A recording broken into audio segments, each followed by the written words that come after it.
Hi and welcome. My name is Hillary Flood, and I'm going to talk about compassionate teaching and our practical application of PFA and SBT in public school settings. This is going to cover a journey that our organization went on for 3 years implementing PFA, SBT in our local public schools here. So a little introduction for myself. I'm Hillary Flood. I am a licensed special education teacher and a behavior analyst. This is my 14th year in special education. I was a SPED teacher and I became an autism behavior coach for a local school district. And now I'm a behavior analyst for Columbia Regional Inclusive Services. I also am an adjunct instructor at Portland State. I recently became level 6 PFA SBT credentialed through FTF Behavior Consulting, and I was the recipient of the ORABA Award for Excellence this past year. So to jump in, regional services, so all states have regional services and sometimes they're called consortiums. And our job is to work with our local school districts and our early intervention and our early childhood special education programs and our families and community agencies to give specialized instruction for students with hearing impairment, vision, deafblindness, autism, spectrum disorder, orthopedic impairment, and traumatic brain injury. And so I work for Region 6, which is Columbia Regional.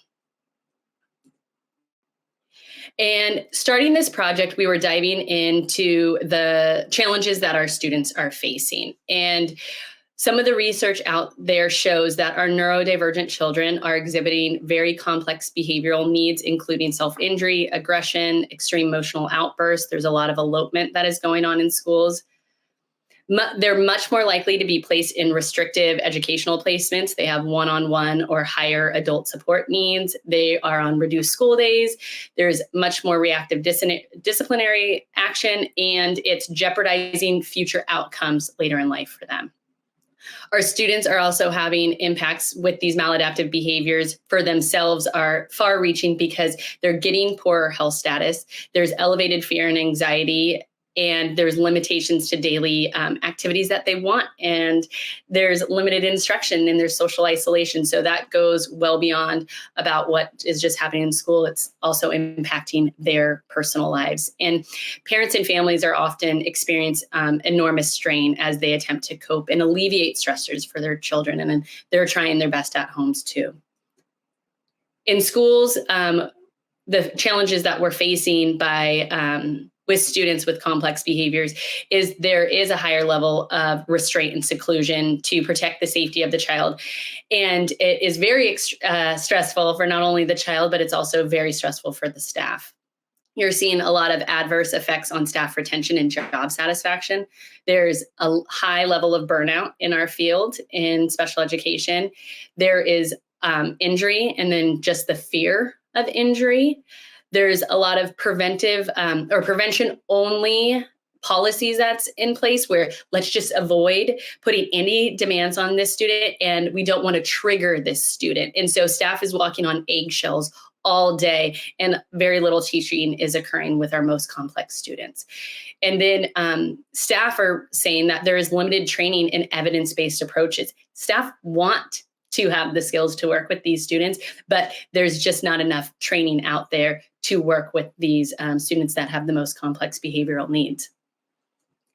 We also looked, our organization looked at some national statistics going on, and this is from the civil rights data collection. So the last time they collected it was between the 2017-2018 school year, and it surveys all the public schools districts in the United States.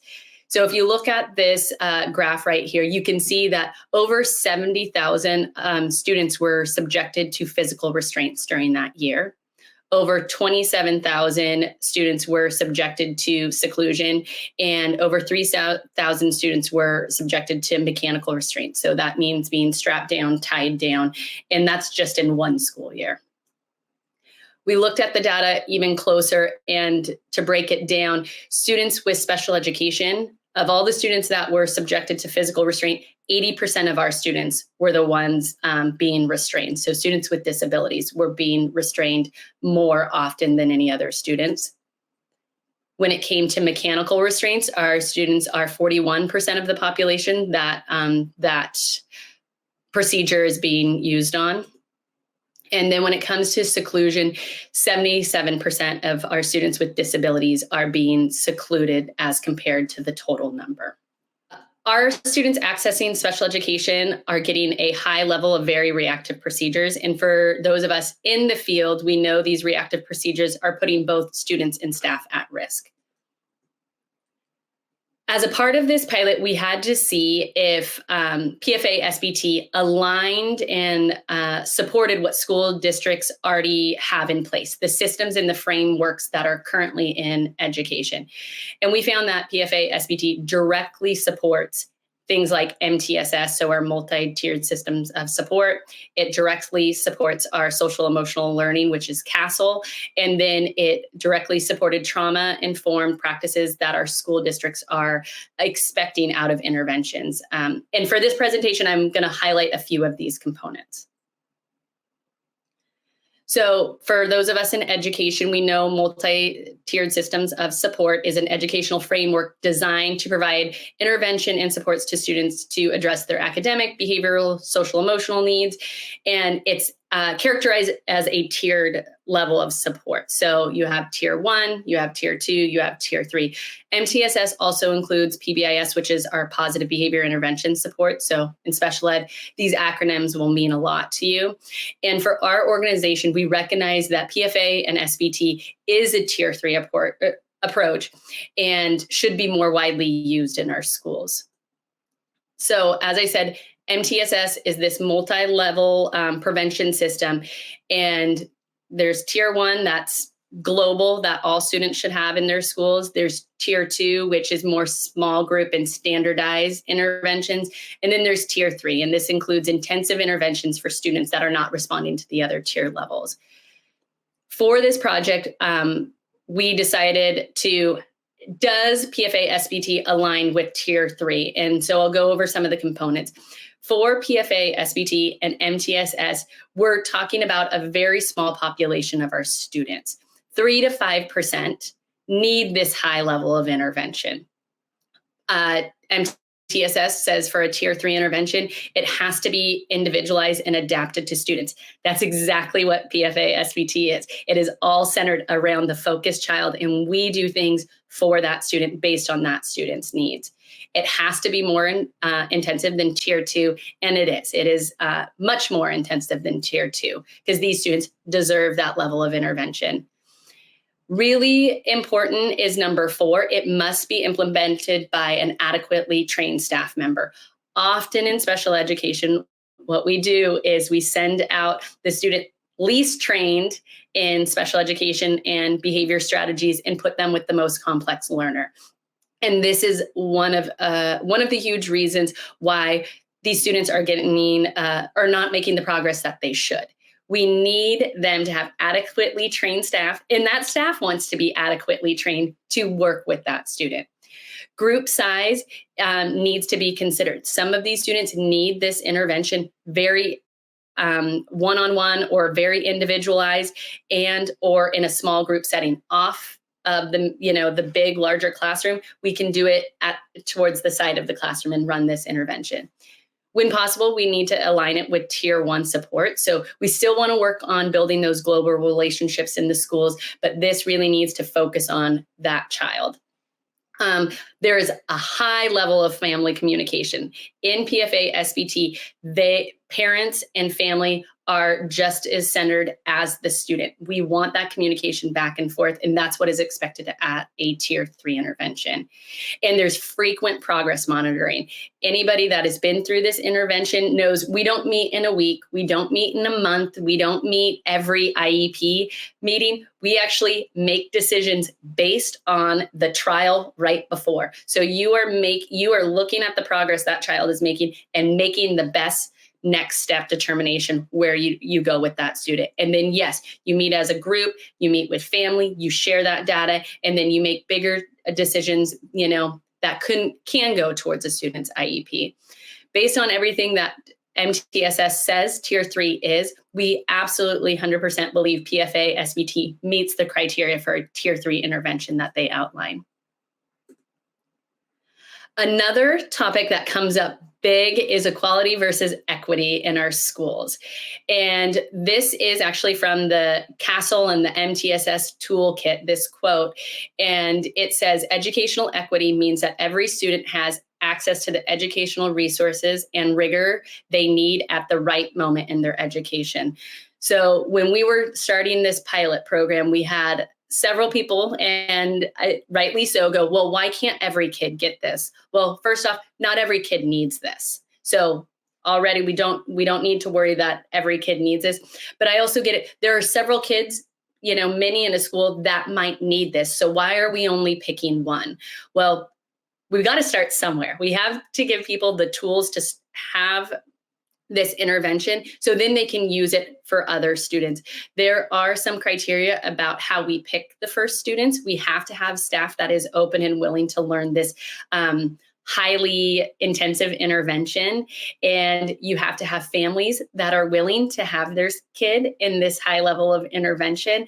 And once you get that in place, then you have the schools, the tools to use this skill with any other student. So these students deserve this level of resource and rigor at the right moment in their education. Another thing that I think is that we found very important to explain to stakeholders is what SBT looks like. Because often people are going, well, it doesn't really look like they're working. And why are you going back and working on skills they've already mastered? Well, this is the slide I like to pull out the most from FTF and Dr. Hanley and his team, because no matter what, a child's always learning something. And so in even 20% of the trials, we're going back and reinforcing their communication response. So 20% of the time, we're still working on communication.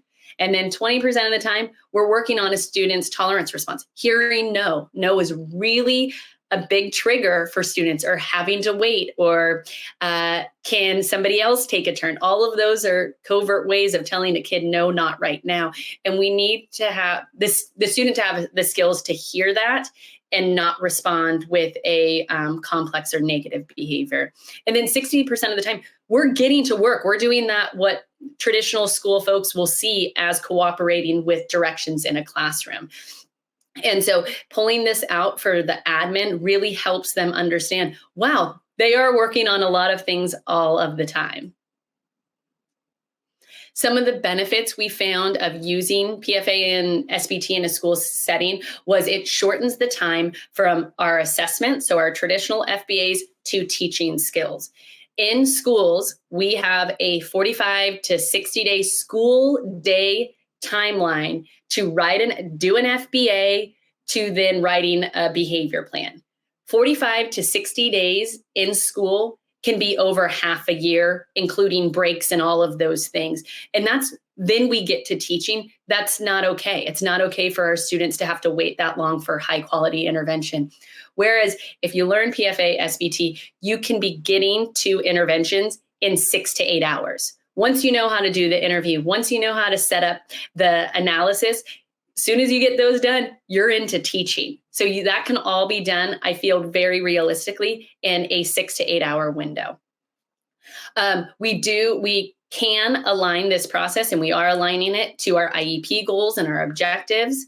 We've absolutely aligned it to our behavior plans, our crisis and safety intervention plans.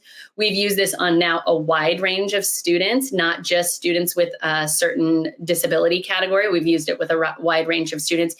And in schools, the best part is we have a ton of opportunity to generalize to new people. We have a ton of opportunities for new locations, and there's so many different CAB branches that we can focus on in school settings. Another thing that's really important to share is this is gaining traction already in the United States and Canada. The last time I was in correspondence with Dr. Ruppel from FTF, PFA SBT had been trained by the FTF Behavior Consulting Group in 21 different states and provinces. So it's already out there. So we can feel confident that other schools are catching on to this being a really vital intervention. In certain states, they have statewide initiatives. Michigan START program and Virginia Autism Center for Excellence are using this as a platform to train and support school-wide staff. And if you're interested, there's a school board presentation on the impact of having PFA in schools. So now I'm going to go over our pilot program, which was really exciting. Our first year started in the 21-22 school year. And it started with, we had 28 school-based professionals grouped into dyads, so in groups of 2. And the way those members were picked, 14 of the members came from our regional autism professional learning group, our PLC. And these folks have a high level of behavior expertise. So they became the lead implementers. So these are already maybe behavior coaches in a district or a behavior analyst in a district. And they were all really excited about learning this intervention. So each of those lead implementers had to go back to their home school districts and find a co-implementer. They had to have a partnering educator that would be working, they would be working with in a building in the classroom level. So these were SPED teachers, paras, autism specialists, those were all of our co-implementers. And each dyad had to identify one student with complex behavior that they were going to implement this with. And during that, they had to agree to the high level of coaching and guidance from Dr. Hanley's team at FTF. So the duration for year 1 was approximately 20 weeks. So that kind of started at the end of the fall, fall time in school all the way to June. And we had to adjust for breaks and holidays and, all of those things. And we were coming out of the COVID year. So students were on half days and all of the things we were trying to adjust for, but we got it done. And the first 4 to 6 weeks, really, the school staff needed time to complete all the prerequisites. So watching the online videos, learning how to data track, interviewing staff, and then the last 12 weeks was the weekly coaching, and they were implementing the intervention and they were going to their weekly meetings, and FTF was systematically teaching us skills how to do this intervention. Really exciting. All of our teams included SPED teachers, behavior analysts, SLPs. We had school psychologists, and we had autism specialists, and we had para educators. So lots of different people from schools were involved. For our target students in districts, we had 14 students and 21 staff. And these are the districts. So shout out to all those wonderful districts that actually were willing to go on this journey with us. And then grade level and placement. So we had students in our first year pilot, from preschool, so our early childhood classroom, all the way to high school students. And the range of placement, their special education placement, was full inclusion programs to all the way to students that are fully removed from any general education setting and are on possibly shortened days. So very wide range of age levels and wide range of placement levels. Our special education categories that the students came from were either autism spectrum, communication disorder, developmental disability, intellectual disability, and emotional behavior disability. So wide range of special education category that students were from. And then their language ability range was all the way from, some students had very emerging speech, non-vocal verbal, they're the beginning of gestures, PECs, all the way to, we had students that are verbally very fluent and had complex language abilities. And here's what it looked like after 12 weeks of intervention, 12 weeks of SBT. At most would be a total of 60 hours of teaching. These students were all able to get a communication response. All students were able to have a tolerance response. So that meant they were able to hear no and be okay with it. All students could relinquish, so put down their most favorite item, and all kids could transition to a learning space. There's not a single other intervention I know of that has taken every single student in the pilot that far in 60 hours or less. And then if you look at the rest of this graph, you can see that some students got to starting work. So they got to the table, they're starting to do. Some kids are varying the work. So they're coming and they're doing different activities.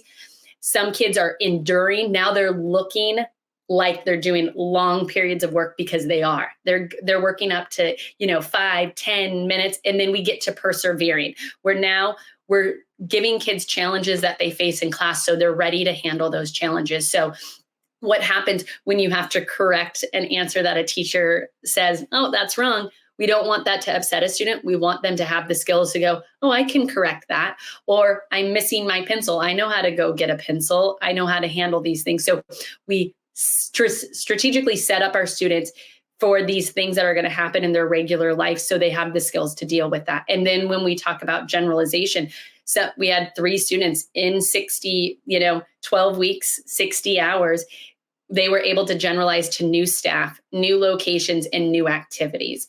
And that's, across the board, everybody was so proud of the work these students could do in a really short amount of time, considering these students have, most of them had been in school for years at this point and had not successfully or reliably been able to do these skills day in, day out. And with this intervention, we could see that they could do it. And then let's jump to year 2. So the best part about working with FTF and their group is their goal was to build our capacity in our region. They don't want us to have to rely on them having the total level of expertise to run this intervention forever and ever. So with Train the Trainer, they focused on training some lead implementers in our area, so we could now help our region learn this intervention to a high fidelity, and it was fantastic. So in the Train the Trainer, each new trainer had to have 3 or 4 dyads. In total, this time we had 20 school-based professionals. And again, those dyads had to focus on one student, and now it was the Train the Trainer's responsibility to coach those. And behind the scenes, FTF was coaching the Train the Trainer. So it's having training wheels, learning this process. And what you can see in our pilot year 2, we still had a varying range of school-based staff. So we had SPED teachers, still BCBAs, SLPs. That year, we ended up having a CODA for this first time, so a certified occupational therapist assistant. Still had autism specialists. Jumping on board that year was in some inclusion TOSA, so inclusion specialist, and we also still had para educators. We had 10 target students and 20 target staff. Those are again, wonderful districts that jumped on board with this. That being said, all the other districts from the pilot the previous year were implementing still, but this is the districts that we were focusing on. And then we have grade level and placement. So this year it went through kindergarten all the way to a junior in high school. Same placement range. We had students in full inclusion setting to students that were on full removal percentage-wise from their non-disabled peers, and students that were on shortened days. So students that were only coming an hour or 2 a couple times a week to school. Special education eligibilities were the same. So autism spectrum, communication disorder, developmental disability, intellectual disability, or emotional behavior disability. And the language ability range was the exact same. So we had students with emerging speech, so non-vocal verbal, using gestures, things like that, all the way to our verbally fluent complex language users. And again, we had fantastic results in less than, so 12 weeks and less than 60 hours, all students were able to have a reliable communication response. So they were able to tell the people around them, please, that's too much right now.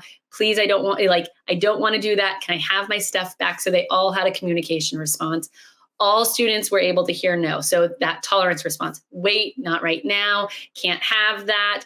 And they could handle it. They could say, okay, teacher, they could give their teacher a high five, and it was okay. It didn't cause bigger behaviors. All students were able to relinquish. their most preferred item, which is very hard for students to put down, their most beloved item or stop their most beloved activity and transition to something else. But all of our kids in the pilot got at least to that level. And then from there, we had students that had the ability to start work. So they were coming to the work location. They were able to vary work. So sometimes work is not just coming to a table. Sometimes it's learning how to brush your teeth or make your lunch. Or some of our students were practicing safety activities in the community, crossing the street. So we're doing lots of activities, and they're getting to enduring those activities. So they're working for longer periods of time, and then they're persevering. They're facing those challenges when they come up in those events. And then we were able to get to generalization. All of this again in 12 weeks or 60 hours of intervention or less. Often people have asked, how did this grow? And we were lucky enough that in our first year, the 21-22 school district, there was the folks that went through the apprenticeship where they did all the meetings, but we had extra, what we call seats for the online training. So FTF does their online training, and we shelled those out too, because we wanted people around it to learn about this intervention. So in that first year, 33 staff were at least trained in the overview. And then by the second year, the 22-23 school year, we had another 51 staff that had at least the baseline training. And from there, fire just started catching, and people are wanting it. So by this year, just fall, we're barely into winter time. We've already trained now online and in person, because now we're doing in-person training. We have trained 143 people this year. And it's because people want this training. They are excited. Districts are excited to send people. People are seeing the results that are happening with students, and they want to be a part of it. And so it's fantastic that the shift is happening, that we have the skills to work with our kids with the most complex behaviors. Next up is I'm going to do some case examples of really fantastic learners and their teams that held these interventions up when it's not always easy to make a case for starting a new intervention in a school. So my first case example is a 17-year-old. He was 17 when we started. He has a diagnosis of autism spectrum, OCD, and anxiety. He is in 11th grade, or he was in 11th grade, and his language ability, the team reported, had, very limited use of language. Sometimes he's a little more verbal. When he was hungry, he could label some foods. He used a lot of body proximity to communicate, so he would move closer to things that he wanted or when he needed a staff. He was still inconsistent on answering yes or no. So if you thought he was hungry, all the signs were showing hungry, and you said, "Hey, are you hungry? Do you want to eat something?" Sometimes he would give you a no, even though he was hungry. He was good. He does have a lot of skills around sentence and phrases of his favorite songs. So he often could do Wheels on the Bus, Ants Go Marching. And so you would see that in his classroom a lot. So our rationale for this student was the behaviors he was having was resulting in injuries to staff. So they were getting concussions, there were neck injuries, there was loss of hair, bruising. Students and peers and community members were also had wounds and scratches resulting in bleeding from this student. He had eloped from school where he was entering the road or unsafe areas. Because the student was older and they would go into community settings, he would try to enter community members' houses. And when trying to prompt him out of that, he had hurt community members, owners of those houses, and staff trying to get him out of places that he shouldn't have been in. He also had self-injurious behavior. When he was escalated, the team reported that it could take 30 or more minutes to get him back to a state of calm. He often got stuck at thresholds or transitioning, so he couldn't go into the other room or he couldn't walk outside to the bus. And it occurred at such a high frequency that often the school bus would have to leave and there'd be family to call to pick up because there was other kids on the bus that had to get home. This student was served one-on-one in a separate room for the majority of his day. So there was the special education classroom. He wasn't even supposed to be in that. He was in a classroom off the special education classroom, one-on-one with a staff member the majority of the day. So highly, highly restrictive placement for this student. And the team was collecting data on physical aggression, self-injury, and elopement at the time of the beginning of this intervention. For this video, you're going to see the student go all the way through CAB 2. So you'll see that he has a communication response. You'll see his tolerance response is the high five. You'll see him relinquish and then start the transitioning process, which is just kind of standing up, right? For him, we took this in steps. The best part about this is, one, you get to see the staff member is a paraprofessional, so she's an educational assistant.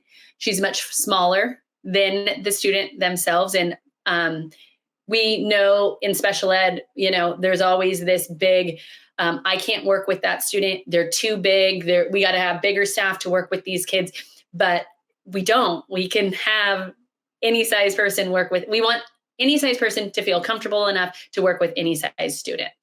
And another really cool thing about this student is, because of his limited verbal abilities, we thought we were going to use like PECs. He was going to give us, he was going to point. We had a gesture. We weren't even thinking he would give us a vocal response. And he ended up giving us a vocal response for we call it for free, because we weren't really planning. It came, and then we were all like, yes, let's use it. So he was jumping even our thought how far he could go. It was amazing. So here's the video.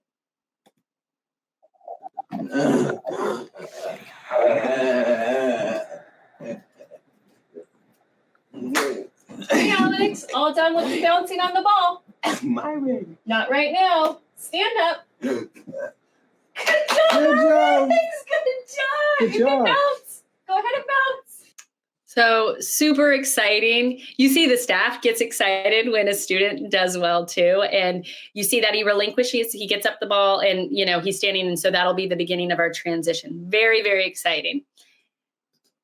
Okay, so this next video, you're gonna see the beginning of CAB 5. So CAB 5 short. So you'll see what's really exciting, that this student is now in the bigger special education classroom. So you will hear other students' voices. You'll see other staff members. And that's already a big deal, that we're running this intervention within the context of a larger special education classroom. So you'll see the student's communication response. You'll see the student's tolerance response. You'll see him relinquishing. He's going to put his iPad in a tub, and you'll see him stop rocking in his chair. He really loves his rocking chair. He comes over to the table, and they're starting to do some safety signs. So he's identifying safety signs. Hold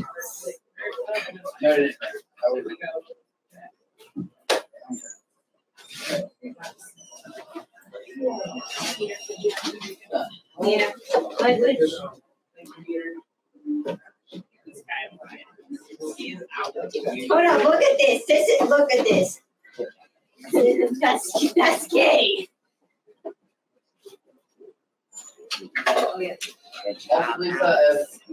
If you're dragging shit on his eye, she can pulverize that. No, Like, you right. can have So smart. like a foot eye problem.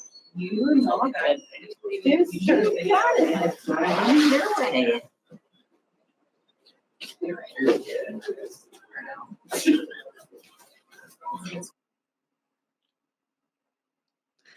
It's such a wonderful video. I mean, this student has done so much work. And as of last school year, he had finished the year doing a variety of activities for up to 10 minutes and longer in the larger special education classroom, and when other peers were in the room, which is reflecting a ton of progress for this student. He's got to really start working on some valuable IEP goals around safety and life skills. So he's completing different functional routines. We're really working on self-advocacy as a branch for this student. How do you ask for help with academic tasks or leisure items, or ask help from a preferred adult or peer in the classroom? We've been working on safety signs, transitioning through the parking lot and crossing the street, and, following those stop and go directions when we're in the community. From the first school year to the second school year, we got to generalize to staff. He didn't lose any skills over summer break, and he's even making his own lunch. And from this video, even now, the students even made more progress. It's been fantastic. So as of last school year, he was able to finish a variety of work for up to 10 minutes in the larger special education classroom. There's peers all over, there's staff coming in and out, and that's such a huge progress for him. We were finally able to work on really vital IEP goals for this student around life skills and safety. We're now working on 3 different functional routines, all of those hygiene, making lunches, doing all of those things that his family and he wants as he leaves our services next year. And, he's a senior this year, so we got to get him those skills. We wanted him to have more self-advocacy. We're focusing on him asking for help during academics or leisure times. And we want him to ask for preferred items from adults and peers. We want him to be able to talk to the people around him to get his needs met. We also are doing a ton around safety. So he's identifying safety signs. Now we're transitioning through the parking lot and crossing the street. He's following stop and go directions within the community. This year, we're really excited because we've already generalized to more staff. He didn't lose any skills over the summer, and he's actually working on making his own lunch and just all the things that you really want for a student like this. He's doing it, and the staff feel excited, and we don't have to have the biggest person in the world working with him anymore. We have so many other staff feel comfortable now working with this student. From there, so taking you guys from our biggest student in the pilot so far all the way to our youngest student. So at the time of this intervention, the student was 4 years old, 6 months, and he had autism. He was in preschool, a fully inclusion preschool. So that did give us some challenges because we had to really learn how to control the environment enough for this student. But language ability, the team described him as having significant delays. There was a lot of scripting, echolalia. He did have some 3 to 4 word utterances. One of his favorite things is memorizing books. He reads them, page to page over and over. And he really likes sometimes fidgeting with the books, a lot of sensory play, and he really loves to count. So those are all these sweet things that we wanted to lift up in this student. The rationale for the intervention for this student is parent and school reported physical aggression. There was hitting, sometimes slapping, throwing things. He would pull items off of shelves. When he was unable to access preferred items, there was the team described as the meltdown. So yelling, crying, and that could escalate to major behavioral episodes. He also struggled with social interactions and sharing. If a peer was in his space, it was not in my space, and definitely pushed them away. This student also struggled with completing or participating in any classroom routine. So anytime the staff prompted him to come to the carpet or do any activity, he often eloped in the classroom. They would go over, try to prompt that transition again, and he was unable to do those. So he wasn't getting access to the information that the teachers really wanted him to have. So he was ready for his, kindergarten year the next year.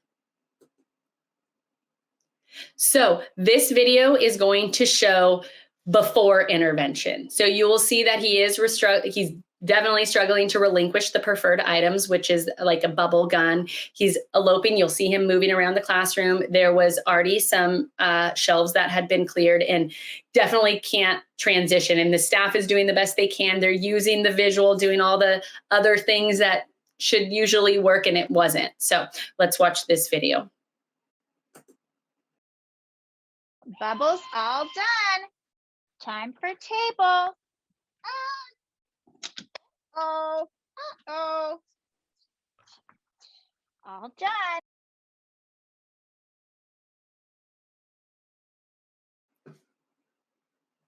So you can see the staff they're trying their best, but he's not attending, and he's going to go get his needs met somewhere else. Up next, this video is just 6 weeks, so 24 hours of intervention. And you will see this amazing, sweet little guy use a communication response. He can even, so he can be also handle being told no right now. So you'll see the teacher do the sign. You can see him say, he kind of gives a, okay, teacher. He puts his favorite little sweet book into the tub. You see him transition to the workspace. And he's walking. That's not very common in a preschool classroom, but he walks calmly over there. And you can see that the preschool teacher has set up tasks for his level. So you got to make sure you know the kid's developmental level. And this one's a real fun one to watch.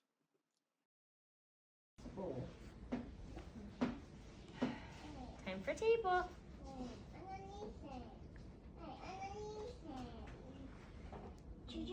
Not yet. Okay. Put in. Okay. Table. What was that? She is. She just likes to feel it over there. It's okay. We have plenty of Let's red.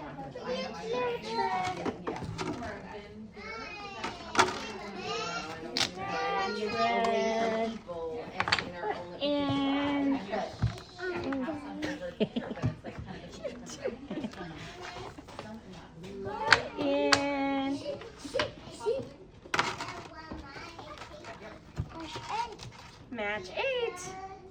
All done, your way. In the bucket. Oh my gosh, that one's just so cute and so sweet, right? I mean, even if it was a sweet little fall over and then pop back up. But this student transitioned to kindergarten, and mom is reporting that he's doing fantastic. And, a lot of this they credit to this intervention. And this was fully implemented in a full inclusion class, like preschool classroom. There was we were like, can't we just do it, like in the little room over here? No, not at all. And so there was a lot of planning and programming around, like, okay, how do we make it run? And we did, and it was fantastic. So, the best part about it is other little kids were like, I want to do the My Way game. And they wanted to start playing the game too, because they realized how fun it was. Next up is a video of a middle school student. And I picked this video mainly because you get to see the awesome HRE where they are launching this student back and forth in a rolly chair. And then you see him go all the way, like they take him to cab 6. Again, this is a student, very complex learner, he was working on using an AAC device. He is one of 2 students in a fully removed special education classroom. He only attends school. At that point, he was on 2 hours a day with 2 staff members. It would take him up to almost 30 minutes to go to the bathroom. And it was there was a lot of scratching, there was bite guards, there was all of the things. So I want to show you how far this middle school student has come. Ooh, very nice. All right, Jace, we're all done with spin. Now let's come to the table. Good job. All right.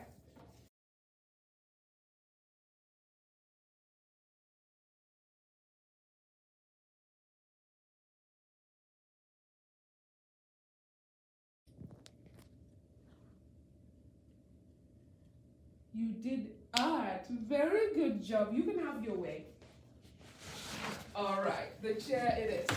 Very nice. The best part about this video is the student is fine with doing work now. And there used to be a big problem. He would only do work at the work table. He would only do it if it was in his schedule. And so really teaching that flexibility when a teacher asks you to do directions, how do we cooperate with those directions? And so I had to speed up this video so fast because he was working for so long. He was missing material. He had to wait while the teacher had to go collect something else. He had to go to the sink and put the dirty paintbrush in there and come back. It was phenomenal what this student did. And where this student is now, he's no longer in this restrictive placement. He is now in a special education classroom within a typical middle school setting. And his new teachers when they see the before and after videos, they had no clue that they still have this. This is the same student. They just are delighted. And going to the bathroom now takes only 5 minutes and one staff. And when you're in a school setting, that means a lot, because we do not have often the staffing to support a student in a bathroom for 30 minutes with 2 staff. And now he can do it in 5 minutes with 1 staff, and he's transitioning to school with no problem.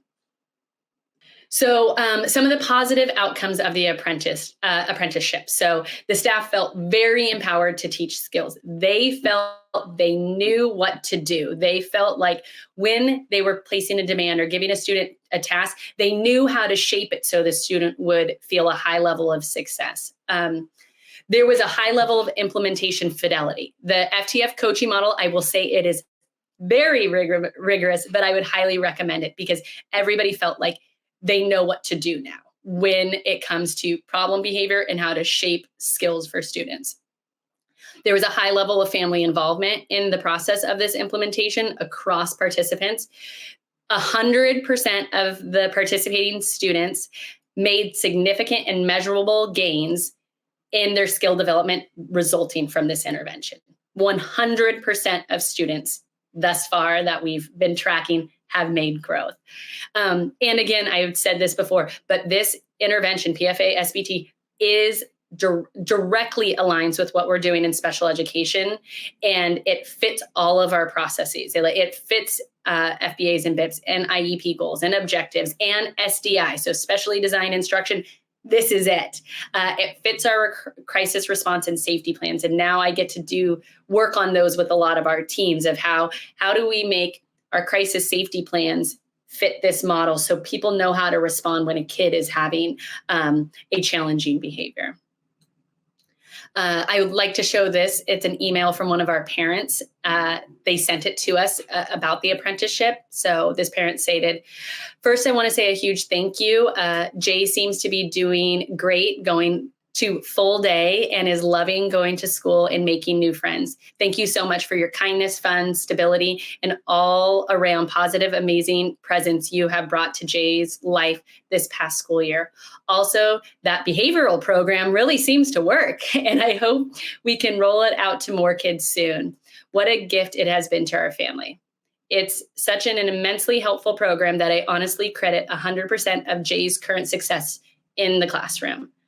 This is huge. This student wasn't even on a full day, was in, fully, remove self. Now this student is at a full day and is doing community event. Like they're playing soccer within the community. Even the family had no clue how far this student would go. And I mean, as you could hear from the parent, they credit 100% to this behavioral program. So some of the considerations we thought about when doing this intervention, PFA, SBT in schools, and how it can be different from other environments. So those that might be running it at home settings or clinic settings. In schools, we really have to decide, are we going to run this all day, or are we going to run it in 1 hour sessions? Or are we going to even have to do less than that, like 15 minutes several times a day to equal that 1 hour time? If the student has a paraprofessional tied to this or another staff member tied to them, we're going to run it longer, because the more trials we can get the student, the faster they're going to go through this intervention.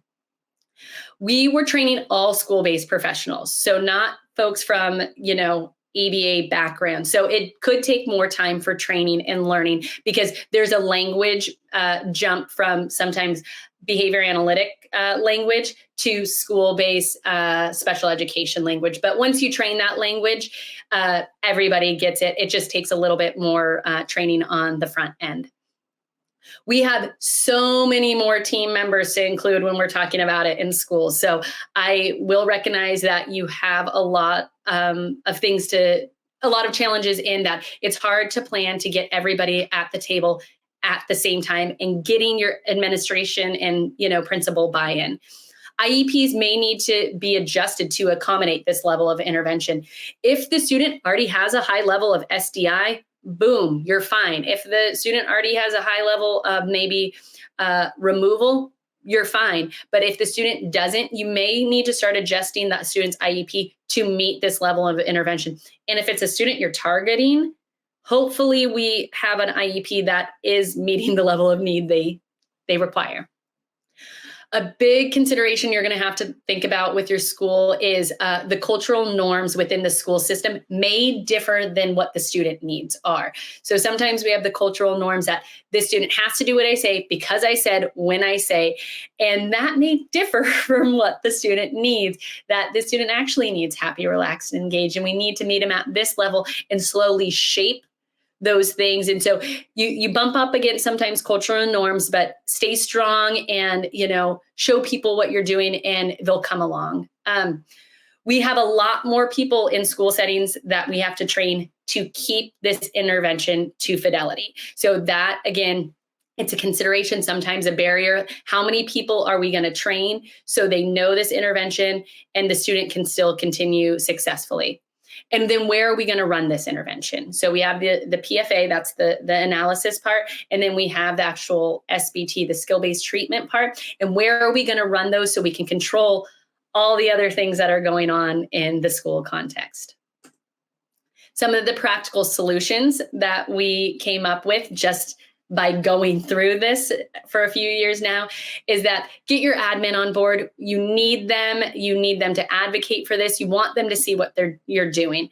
Have open session where any school-based staff can drop in and see what you're doing. Record your sessions and make them available. Show people how far this student has come. We often schedule reoccurring meetings so the entire team can come and review their data, and then we can talk about what contextually appropriate behaviors, so those CAB branches, where do we want to see a kid next? Let's focus on a CAB branch for the music class so the student can now go back, be successful in music class. Please include your SLPs, your OTs, your SPED teachers, your gen ed teachers. They want to be a part of this. They will help you develop amazing CAB branches, and they want the same level of success for it's all of your student. You share this student, so they want to see that too. I was very lucky in one of our districts that we had been working with a young girl in the program, and the gen ed teacher came up to me and says, I want to do that in my classroom.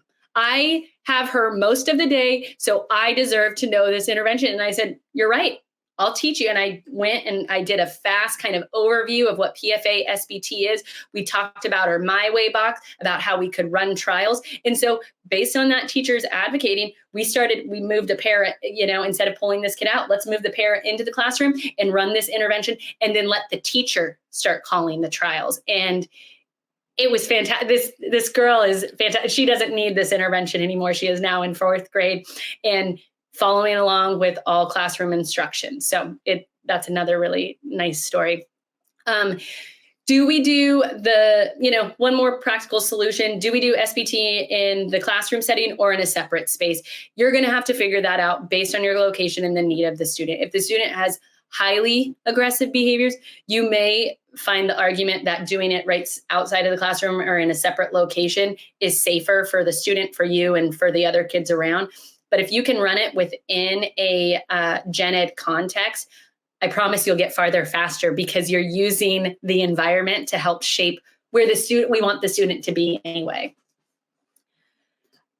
Up next, and you'll can pause this so you can look at this a little closer, but some of these are examples of district-wide coaching schedules I recommend. So now when I go out to new school districts and they want to implement, and we've had people that are already trained, they know what they're doing, I say, okay, 1 day a week, you're going to have the coach. So your district level person is going to have 4 target students, and they go in and half a day, they're just running, 60-minute sessions with students, and which is their, SBT, skill-based intervention, or their SDI. So they might be, maybe they're out of SBT and they're doing all academic SBI. So, SDI.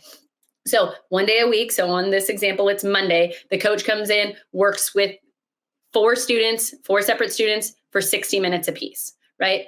Then on the other days, the para does that same window of time. So these 4 students are getting intervention across a week, right? So now we're, instead of having 1 target student, we have 4 target students. That's how this grows within a district or within a school. And the districts that are running this are finding it really successful now.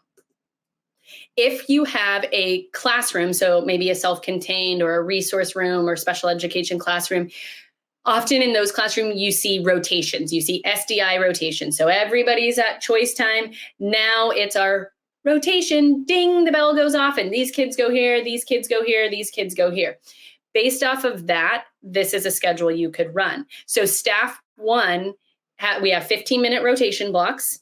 And so staff member 1 has 1 to 2 students that they're doing their SDI, which is SBT. So it's our skill-based intervention. We're running those trials.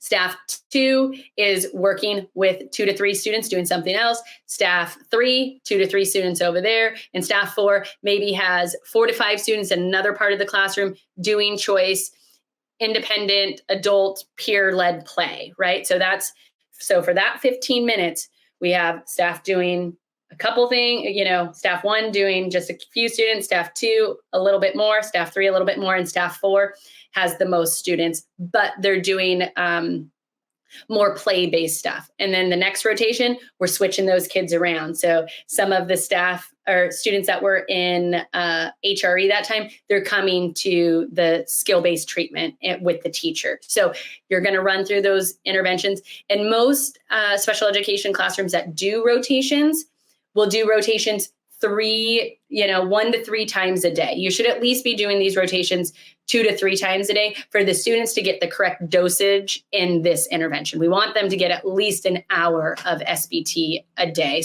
or 4 to 5 hours a week. A couple more things I just wanted to tell you guys about the qualitative training feedback that we were getting from the folks that got to do the apprenticeship. So one person said, as someone whose entire role is to support the implementation of programming that is effective, trauma-informed, and student-centered, being able to dive into this work was so very empowering and created meaningful change for students and their family. It brought joy back to what I was doing daily. And any of those of us that have been in SPED for a long time, sometimes this work is hard. And having folks so excited to work with what was the most complex student, and now it's their happiest times of the day, was across the board the sentiment or the feeling of what this was like. Another person said PFA allowed me to quickly determine the function of behavior instead of spending weeks observing the student. So going from that 45, 60-day timeline to now we get to do the assessment quickly. And then SBT programming allowed me to spend more time focusing on what the student was actually needed to practice, right? So we're getting to teaching. Some more feedback, it gave me the time, guided support, and guided practice needed to really learn these skills so I could apply them with our students with the most complex behavioral needs. This person also said, we rarely get guided learning and guided practice in our jobs at this point. It was invaluable to work with these experts, talking about FTF. As educators, it kind of baffles me that when it comes to our most complex behavior needs, we get maybe our one crisis intervention training, and then we get a refresher every year, but it doesn't tell us how to teach the skills. And for people in our field this was the most valuable learning experience by having experts give us feedback and teach us what to do.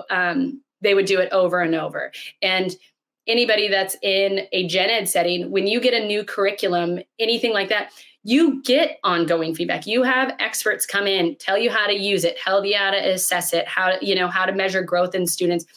But we don't do that with our most complex behavior. And so having this was really valuable. Another person said, it was very inspiring. I was very inspired by my apprenticeship. My students seemed happier every day, more engaged with the classroom routines and activities and his peers. So some positive outcomes of the apprenticeship. Teachers and specialists felt very empowered to teach skills versus fearing the reaction from placing a demand on students. while participants varied, so we had SPED teachers, we had BCBAs, we had pairs, we had SLPs, the training that everybody received, every person had a high level of implementation fidelity. So the FTF coaching model is rigorous, but it works. Every school person could learn it. We saw a high level of family involvement. Parents were there, they were observing, they were really valued team members. All of the students made gains. We are very pleased to report that kids are generalizing to new situations, new people, and we found that PFA is aligning with all our SPED practices. And thanks and appreciation. I just want to thank my senior director at Columbia Regional, Lisa McConaughey, because she gave the green light to do this pilot, and my direct supervisor, Brad Hendershot at Columbia Regional, for championing this and kept it going when it was sometimes really difficult to get a new pilot started. He had our backs when we really, really needed it. I also want to thank my team members on the Autism Training Team and Resource Center at Columbia Regional, FTF Behavior Consulting.